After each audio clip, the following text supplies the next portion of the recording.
The Book of Genesis, Chapter 1.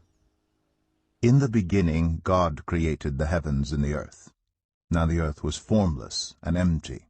Darkness was over the surface of the deep, and the Spirit of God was hovering over the waters. And God said, "Let there be light." And there was light. God saw that the light was good, and he separated the light from the darkness. God called the light day, and the darkness he called night. And there was evening, and there was morning, the first day.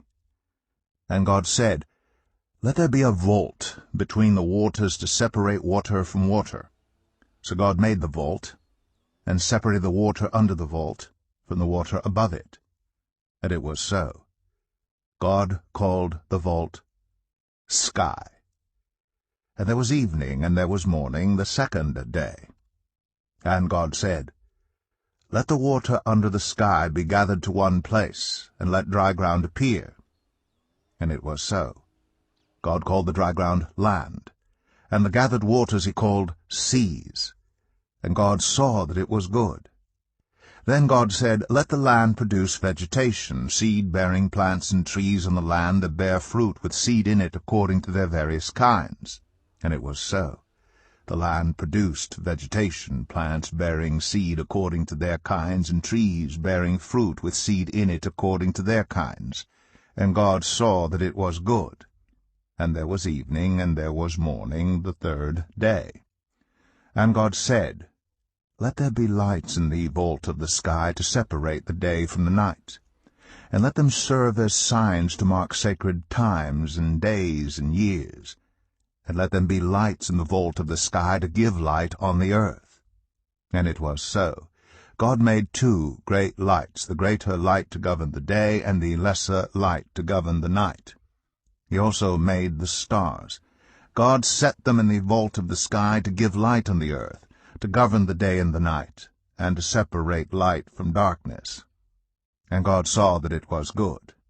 And there was evening, and there was morning, the fourth day. And God said, "Let the water teem with living creatures, and let birds fly above the earth across the vault of the sky." So God created the great creatures of the sea, and every living thing with which the water teems and that moves about in it, according to their kinds, and every winged bird according to its kind. And God saw that it was good. God blessed them and said, "Be fruitful, and increase in number, and fill the water in the seas, and let the birds increase on the earth."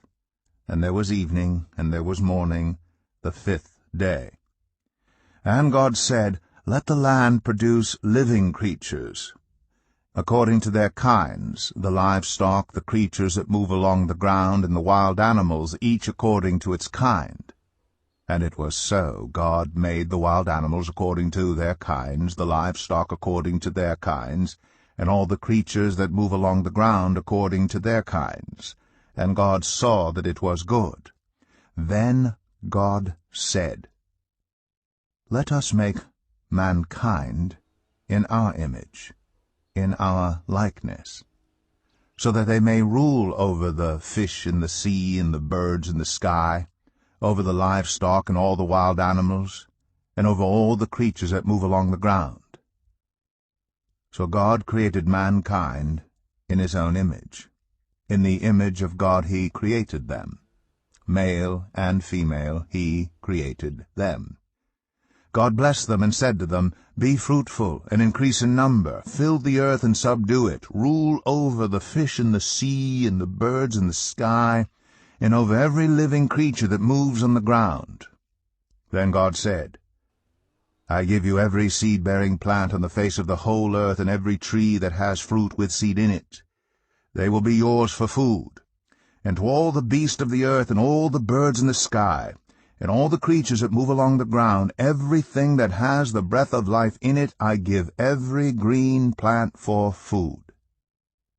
And it was so.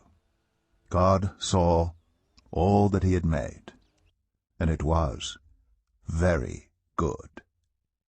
And there was evening, and there was morning, the sixth day.